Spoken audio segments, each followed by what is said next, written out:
The more you express yourself, the more we own you.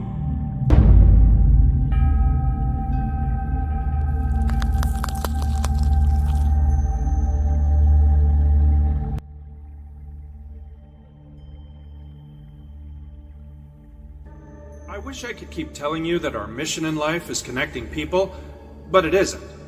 We just want to predict your future behaviors.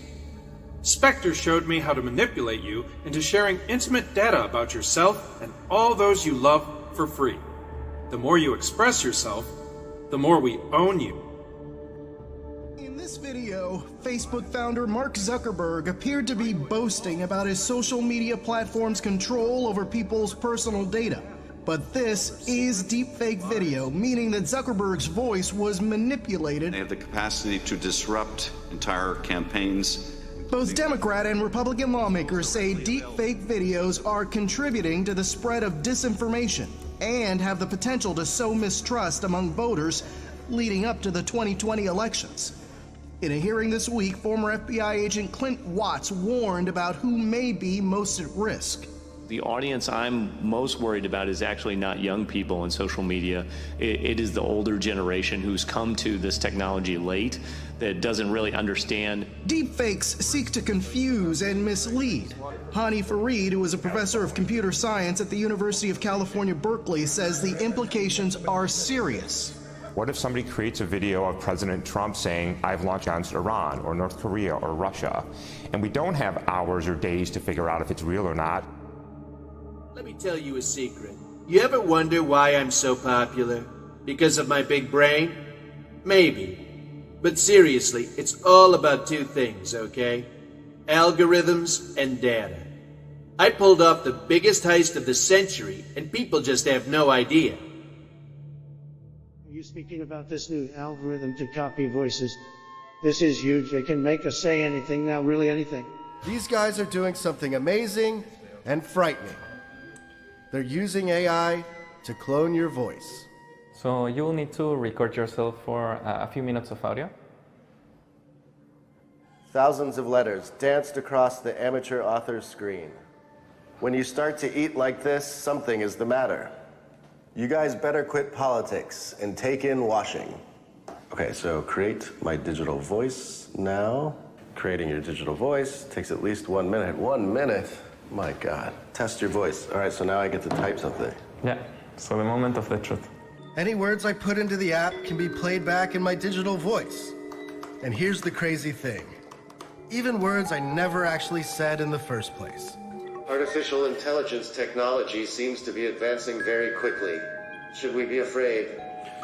I mean, I can definitely hear my voice in there. That's really interesting. When there's so many haters, I really don't care because their data has made me rich beyond my wildest dreams. My decision to believe in Spectre literally gave me my ratings and my fan base. I feel really blessed because I genuinely love the process of manipulating people online for money. With 2020 fast approaching, Congress is tackling the issue of deepfakes. Lawmakers on the House Intelligence Committee held a hearing Thursday. They heard from experts on the threat that altered videos could pose to national security and the U.S. election system. The committee says its goal is to consider how to detect and combat this growing trend. This comes amid mounting concerns that manipulated content could be the latest weapon in disinformation campaigns. What enables deepfakes and other modes of disinformation to become truly pernicious is the ubiquity of social media and the velocity at which false information can spread. So, Dan, for people who are not familiar with this trend, explain to us what deepfakes actually are. Deepfakes are kind of the video version of fake news. They are fake content that use real content and manipulate that to say and do things that the subject never said or did. For example, they will take video of you, of me, of Nancy Pelosi, of Mark Zuckerberg, and overlay that with audio or images that have been manipulated using artificial intelligence to come to conclusions that the, let's say, hacker or the creator of the deepfake video to fit particular ends. They're not taking the video down. This is a dangerous time. Moving forward, we need to be more vigilant with what we trust from the internet. It's a time when we need to rely on trusted news sources. Well, just last week, House Speaker Nancy Pelosi went viral after being targeted in a series of doctored videos. Each of the clips were slowed down to make the Congresswoman sound intoxicated.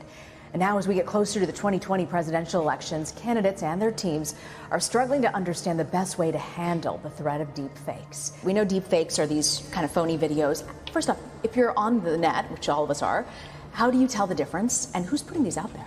Rena, this morning I spoke with an expert in artificial intelligence and asked this same question, thinking the scientists will have the answers. There are no answers right now. Instagram also said, but Facebook will put a little note under it that says this is a false video or that this is fake. Instagram, on the other hand, will not put that notice, and they said that we treat this content the same way that we treat all misinformation on Instagram. If third-party fact checkers mark it as false, we will filter it from Instagram's recommendation services like Explore and hashtag pages. That's from a spokesperson at Instagram. So we can see the challenge that social media platforms have when they are optimized. These social media companies are built for speed, for content to spread very quickly. When you have bad actors manipulate content, it is very easy, as we heard in the opening statements from Congressman Schiff, for content to spread virally. Well, so experts talked about this during the hearing, but what are some examples of how deepfakes can actually be harmful or dangerous? Well, to business, think about a stock price, right? So if you have a video of, say, a CEO of a public company that purports to say something that could adversely affect the stock price, you could see huge economic impact. In politics, of course, you could certainly see how this is a pretty effective weapon in similar ways that fake news is an effective weapon. And when I speak to people in both the artificial intelligence communities in Silicon Valley and the cybersecurity communities, what they tell me is that the big concern is not necessarily that Russia or China will launch a full-out attack. That is certainly possible, but it is that this technology is so affordable and it is so easy to use now that anyone, an activist, a political campaign, up ticket or down ticket, could deploy this technology against their enemy. So although we look at, or their opposition, although we look at the top of the ticket and the big presidential race, really it's those down ticket races, those local races that could be utilizing deep fake content in ways that we might never see or notice until it's too late. So with all of that in mind, what are experts saying about the most effective strategy to combat deepfakes, especially ahead of the 2020 election? When I speak to experts about this, they often pause and think for a moment. So what that tells me is that there is not an instant solution to this. That doesn't mean that there isn't a solution, but that means that technical experts don't have a ready solution. And they tell me things like, let's all slow down before we click and share things. Now, that is fantastic advice. We should probably all do that, but that is not a solution to this content that is evolving very quickly.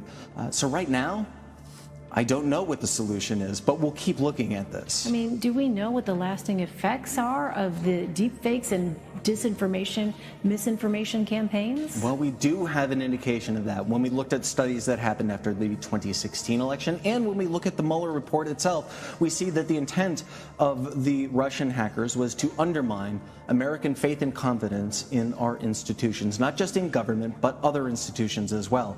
And the effect of deepfake videos could be exponentially stronger or greater than what we see with just text stories or social media misinformation. Imagine all that power, all that data taken without control or consent. I see it now as clear as day. Spectre is almost too powerful to comprehend, and dataism is sacred now. But there's no mystery to it. Just give all your data, all the time, to keep the gods of the valleys smiling down from above. We're entering an era in which our enemies can make it look like anyone is saying anything at any point in time, even if they would never say those things. So, for instance, they could have me say things like, I don't know, Killmonger was right. Or Ben Carson is in the sunken place. Or, how about this? Simply, President Trump is a total and complete dipshit. Now, you see, I would never say these things, at least not in a public address, but someone else would. Someone like Jordan Peele. This is a dangerous time. Moving forward, we need to be more vigilant with what we trust from the internet. It's a time when we need to rely on trusted news sources. It may sound basic, but how we move forward in the age of information is going to be the difference between whether we survive or whether we become some kind of dystopia. Thank you, and stay woke.